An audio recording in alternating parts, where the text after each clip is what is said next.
Magandang araw mga kasari-sari. Ito na naman ang inyong palawenyang tindera, ang inyong kabarya, si Ate Tintin. Kumusta kayo mga kasari-sari? Kumusta ang inyong tindahan? Siyempre, may hatid na naman akong chismis sa inyong mga kasari. Sana ay kapulutan ng kaunting idea mga kasari. Pero bago tayo magumpisa, nais kong i-shout out, nais kong magpasalamat kay Ma'am Alea Grace Binibista Vergara. Thank you ma'am sa pag-avail ng ating membership. Sa mga gusto ring mag-avail, mga kasari, abay huwag ka nang mahiya. Nasa sayo kung saan ang pipiliin mo doon mga kasari. Ikaw na ang bahala. Pero muli, thank you ng marami sa pag-member ni Ma'am Alea Grace Binibista Vergara. Thank you po ng napakarami ma'am. No? At saka sa hindi pa nakaka-subscribe kay Ate Tintin, please lang mag-subscribe ka na mga kasari. Isabay mo na rin ang pag-click sa notification bell na yan. Para syempre pag nag-upload si Ate Tintin, isa ka sa mauuna na manonotify na meron ng chismis si Ate Tintin na ihahatid sa inyo mga kasari. At pakilike na rin ang aking video. Kung hindi naman kayo busy, pakishare naman mga kasari-sari. Please naman. At eto na, umpisahan na natin ang real talk at masaya nating chismis. Ano ang advantages at disadvantages ng pagkakaroon ng tindahan or sari-sari store? Meron nga ba? Abay, meron sisi. Pero syempre, unahin natin doon sa advantages, sa magandang balita mga kasari. Number 1 dyan.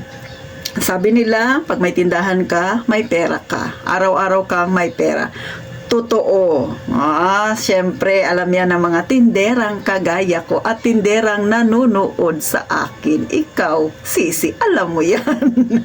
Ikaw, brother, alam mo yan. Nanonood ka sa akin. Diba? Totoo naman, araw-araw tayong may pera. No? Pero yung pera na yan, siyempre, hindi lahat ay atin. Kunin mo yung sayo, ibalik mo yung para sa iyong negosyo para hindi lumubog ang iyong negosyo, mga kasari.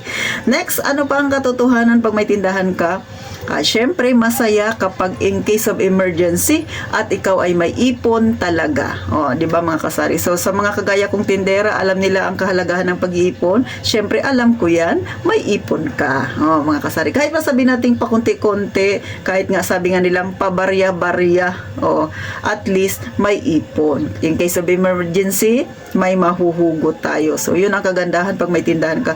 Hindi ko naman sinasabi na yung mga empleyadong iba ay walang naipon. Ang sa akin lang, yun ang kagandahan pag ikaw ay may tindahan kasi araw-araw kang nakakapag-ipon. Kahit pa nga pa 20-20, pa 50-50. So, ganun ang kagandahan pagka may tindahan ka. Hindi mo napapansin, no?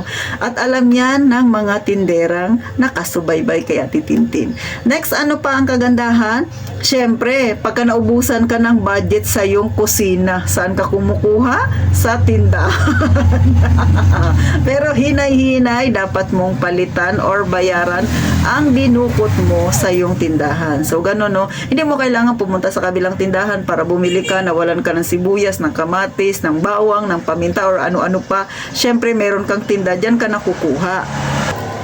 Pero, syempre, dapat mo ngang bayaran yan para hindi malugi ang iyong negosyo. So, ganun ganun kaganda kapag ikaw ay may tindahan, mga kasari. Isa pa, no, mga kasari, pagka kailangan ng baon ng mga anak mo, syempre meron kang maibibigay kaagad. Pero gaya nga ng sabi ko, ay dapat palitan. Sa mga emergency case, no, merong pera talagang mahuhugot ang isang tindera. Kaya lang, gaya ng palagi ko ring inuulit-ulit, ay syempre magkaiba ang personal na pera at pera ng tindahan. Pero pwede ka namang humiram in case of emergency sa pera ng tindahan mo. Kaya lang dapat nga lang siyang palitan. So ganun po kaganda ang isang may tindahan, no? Araw-araw talagang may pera, araw-araw ay may kita, mga kasari. Pero syempre kung may advantages, may disadvantages din ang pagkakaroon ng tindahan. So, number 1 dyan talaga, no, magkakaroon ka ng kaaway nang hindi mo nalalaman. Yan ang advantages. Bakit? Pag hindi ka nagpautang, sisi, may kaaway ka na. Di ba? Kaway-kaway sa mga tinderang kagaya ko na nagkaroon ng kaaway dahil hindi niya pinautang yung kapitbahay niyang makunat. So marami kang maririnig na salita. Next, ano pa? Kahit napautangin mo, magkakaroon ka pa rin ng kaaway. Lalo na kung pinautang mo makunat, pinagbigyan mo, siningil mo, nagalit na siya. So may kaaway ka. So si tindera, hindi niya alam kung saan siya lulugar. Pautangin ba niya? May kaaway siya. Pag pinautang niya, pag hindi niya pinautang, may kaaway pa rin siya. So Mariusip talaga. So, ganun ka, ano naman ang pagkakaroon ng isang tindahan, no? Masyadong masalimuot, mga kasari. Pero, pag may tindahan ka, habaan lagi ang pasensya, mga kasari, no? Sa pagpapasensya na yan, nagkakaroon ka ng maraming kaibigan. At syempre, mga kasari, no? Nasa larangan tayo ng pagbebenta. Kaya ikaw, tindera, ikaw talaga yung mag-a-adjust para sa kanila. So, kung marami kang customer, ilang customer yan ang, ikaw mismo, no? Ilan yan sila ang i-adjust mo yung sarili mo para sa kanila. Kailangan flexible ka kasi iba't ibang tao yan nakakaharap mo, iba't ibang ugali. So, kailangan ang pakikisama ay, syempre, sasabay ka kung ano yung pag-uugali nila, mga kasari. Pero, huwag lang talaga na dumating sa point na yung pakikisama mo sa yung customer ay yung tipong chismisan to the max na ukol na sa nakapaligid sa inyo. So, pangit na yun. Basta, pag-usapan nyo lang, chismisan nyo lang yung iyong tindahan. Huwag na yung kung ano-ano pa man na makakasakit sa kapwa kasi magkakaroon ka pa rin ng kaaway. Lalo na sa mga may utang sa inyo, usually nagpapabango yan lalo, o di ba, nagmamarites ng kung ano-ano regarding sa mga kapitbahay ninyo. So yan ang iiwasan ninyo, yung makisawsaw sa ganyan. Basta ang pag-usapan ninyo yung para lang sa tindahan, kasi may time na kahit gaano pang pakikisama mo minsan sa isang tao, darating ang panahon magkakaroon talaga kayo ng ng hindi pagkakaunawaan, mga kasari. At kapag dumating yan, baka ikaw ang lumabas na masama. So ang talo diyan ay ikaw, kasi mangyayari niyan lalo na kung yung naging kasamaan mo ng loob ay maraming kaibigan, maraming kakilala. So alam mo naman, mahilig yan silang maghanap ng kampi-kampi. So pag may kampi-kampi, hindi na yan sa'yo bibili. So kabawasan yan sa yung magiging customer. Kaya bilang tindera, ang mapapayo ko, habaan ng pasensya, dapat balance lang ang pakikisama, mga kasari, at iwasan ang pakikichismis, pakikipagmarites na hindi naman angkop sa dapat na pag-usapan. Ang pag-usapan ay tungkol sa negosyo lang, mga kasari. So, maliban pa dyan, mga kasari, isa rin sa disadvantages pag may tindahan ka na, hindi ka basta-basta makaalis. Hindi ka basta-basta makapasyal kasi nga, syempre, kailangan mo magsara ng tindahan. O lalo na kung ikaw ay hands-on sa tindahan mo, yung ikaw lang talaga.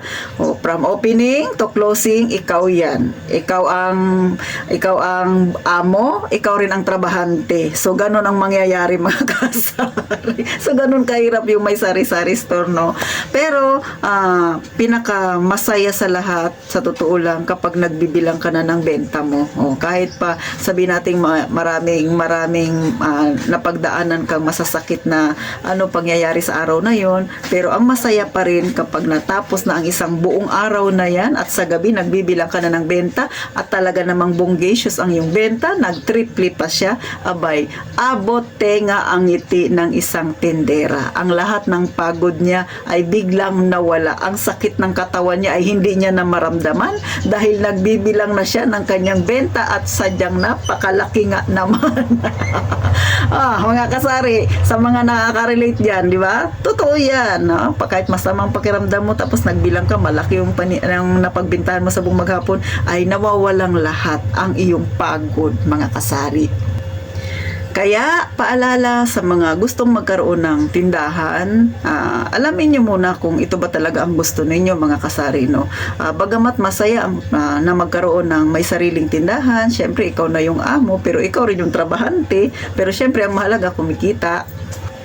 Sa totoo lang, no, mga kasari, ang pagkakaroon ng sariling tindahan, sariling negosyo, tapos seryoso ka talaga na mapalago mo ang iyong negosyo, ay isang commitment na pang matagalan. So, ganun po siya. Bakit? Ay, syempre, mga kasari, no, isipin nyo na lang sa pag-uumpisa pa lang ng tindahan ninyo, yung pagod mo, yung puyat, sa araw-araw nakakaharapin mo, gusto mong mapalago ang iyong tindahan. So, hindi basta-basta ang mararanasan mo dyan, mga kasari. Kaya, ihanda mo ang iyong loob. Hindi lang yung perang ihanda mo. Yung pasensya mo, abot hanggang langit dapat meron ka, sisi. Kasi nga, iba't ibang tao, iba't ibang customer na pag-uugali ang meron ang mga yan. So, kailangan mag-adjust ka. Ikaw yung mag-a-adjust, hindi sila, mga kasari. Kasi pag sinabayan mo yung ugali nila na hindi maganda, ay ikaw ang talo. Kasi nasa larangan tayo ng pagbebenta. Kaya laging habaan ang pasensya. Kaya ang pagkakaroon ng negosyo ay hindi basta-basta, no, mga kasari. Hindi yung nagtinda ka lang dyan, nagbantay ka lang dyan, ay okay na. Hindi siya ganon, kundi pangmatagalan talaga. At saka talaga dapat ikaw ay responsable sa yung negosyo kung ikaw ay seryoso. Pero kung hindi ka naman seryoso, yung tipong chill-chill ka lang, ay okay lang yan. Yung hindi ka nangangamba na mawalan ka ng customer, ayos lang naman yan. Kasi ikaw naman ang magdidesisyon yan. Dahil syempre, tindahan mo, sarili mong puhunan yan, rules mo yan, mga kasari. Ay, si Ate Tintin naman, nagpapaalala lang. So, nilalapag ko lang dyan sa harapan ninyo kung ano talaga ang buhay ng isang may tindahan. Ang advantages at disadvantages ng pagkakaroon ng isang tindahan. Nasa sayo na yan, ikaw na nanonood sa akin na wala pang tindahan, kung ano ang pipiliin mo. Pero sa kinatapusan, syempre, mga kasari, ikaw ang magdidesisyon, ha? Hindi tayo mag-plastic-plastic dahil yan ang katotohanan ng buhay ng isang tindera na kagaya ko at kagaya mo, sisi. So, paano hanggang dito na lang si Ate Tintin? Napangiti ko na naman ba kayo, mga kasari? Dahil real talk naman yung mga sinasabi ko na yung mga kasari, no, talagang nangyayari yan sa buhay ng isang tindera. So, magkita tayo sa susunod na vlog ni Ate Tintin. Siyempre, huwag kalimutang pindutin ang notification bell at mag-subscribe na kayo. So, paano? Gaya nga ng palagi ko sinasabi, mag-iingat tayong palagi, mga kasari.